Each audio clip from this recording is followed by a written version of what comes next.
rejoindre sur France 3 Alsace. Les 15 000 scouts rassemblés à Strasbourg ont pu, bien malgré eux, mettre en pratique leur capacité à s'adapter et à s'organiser. Réveillés par la tornade de la nuit dernière, tous ont été évacués, mis à l'abri au Zénith, tout proche.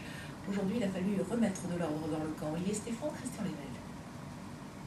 Au petit matin, le camp de 40 hectares de tentes s'est réveillé vide, les scouts ayant été évacués dans la nuit dans le Zénith tout proche quand le coup de vent a éclaté. Bourré comme un œuf.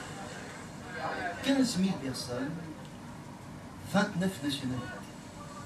Dès 4h30, l'équipe organisatrice a remonté les infrastructures, les scouts faisant de même à leur réveil. Mais le portique, Jane Goodall par exemple, on ne le voit plus, le vent l'a fait tomber quand il est arrivé. Il y a notre tente du podium qui est partie, qui a fini là-bas, qui a dégommé notre table à feu.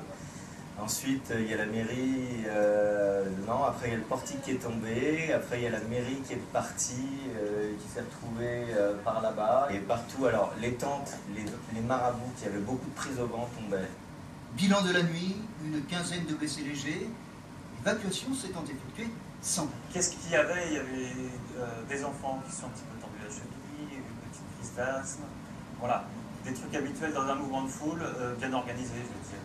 Le programme du jour a été bouleversé afin que tout se récupère. Fini le grand jeu qui devait se passer à Strasbourg. Autre priorité. Nous, ce qui nous importe actuellement, et c'est ce qu'on est en train de faire, c'est que tous les couchages soient assurés ce soir. Et pourtant ce soir, même si toutes les tentes sont relevées, les scouts redormiront sous le zénith, car de nouveaux orages sont annoncés.